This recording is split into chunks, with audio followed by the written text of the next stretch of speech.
Okay, so today we're going to talk about it is fall, especially if you are in a location where you get all the seasons. It is fall. The days are getting shorter, the nights are getting longer. And one of the things that I'm working with clients on, especially this time of year, is like, how are you preparing for the winter months? Meaning, we know about seasonal affective disorder. We know that when it gets colder, people aren't doing like activities outside. You might not be as social. You may be spending more time alone. And some of that, it could be weather related, right? Like, it's cold, I don't want to go outside. Some of it is like, the snow, I don't want to go outside. It could be the long days and you're not getting as much sunlight. You're not doing as much outside activity. And so your mood starts to go down. And what I want you to think about is it is October 10th. It is World Mental Health Day. How are you taking care of your mental health now to get you through what could be a difficult time of year? So for a lot of people, when we think about the fall going into the winter, it's not just, how do I put this? It's not just the weather. It's not just the changes in the length of the day. But for a lot of people, this is also a time of significant reminders around grief and loss. We're going into the holiday season. For some people, it might be the first time that they're going through this season without a loved one. For some people, it can be the 20th year, but it feels like the first time.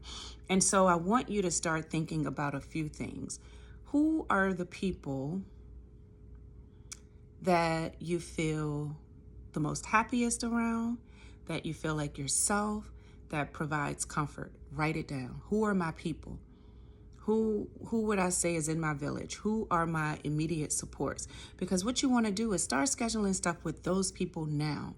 Schedule it while you feel like it so it can help to keep you accountable for later. Next, you want to think about what are some things that I'm doing right now that has helped to maintain my mental health that I want to make sure I continue to do. Can't even speak. Sorry, y'all. So for some people, that may be, I like to exercise. I noticed that I have been walking outside. Okay, so if I can't walk outside, what gym can I join for the winter months? What local rec center can I go to if I can't afford a gym or don't want to spend money on a gym? What are some other options?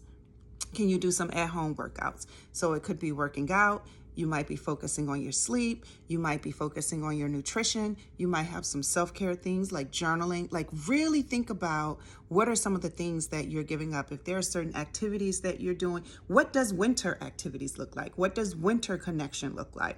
It goes into my third point. Community is important. I just cannot emphasize this enough. As my, former student used to always say, we are injured individually, we heal in community. That isolation, particularly when you're dealing with depression, seasonal affective disorder, when you're dealing with grief, sometimes the isolation, the significant isolation over a long period of time is dangerous. So what does connection look like in the winter? Start thinking about it now. What does self-care look like? So if for some people, they already know Thanksgiving, Christmas, New Year's, it's going to be hard for me. So what does taking care of yourself look like? Let's plan it now. What are some new things you want to do?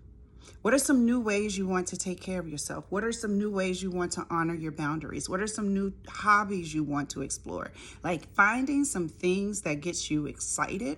And that goes into this other point around like sometimes volunteering and giving back is a key ingredient. Is the secret sauce that people don't talk about enough.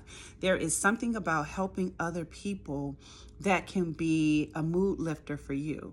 And so you want to think about that. Like, are there places you can volunteer during the holiday season? I also tell people, like if you are going through the grief process, to think about what are some ways you can honor that person that's no longer here? What were some of their favorite things to do? Where did they like to eat? What's something that reminds you of the good memories of them?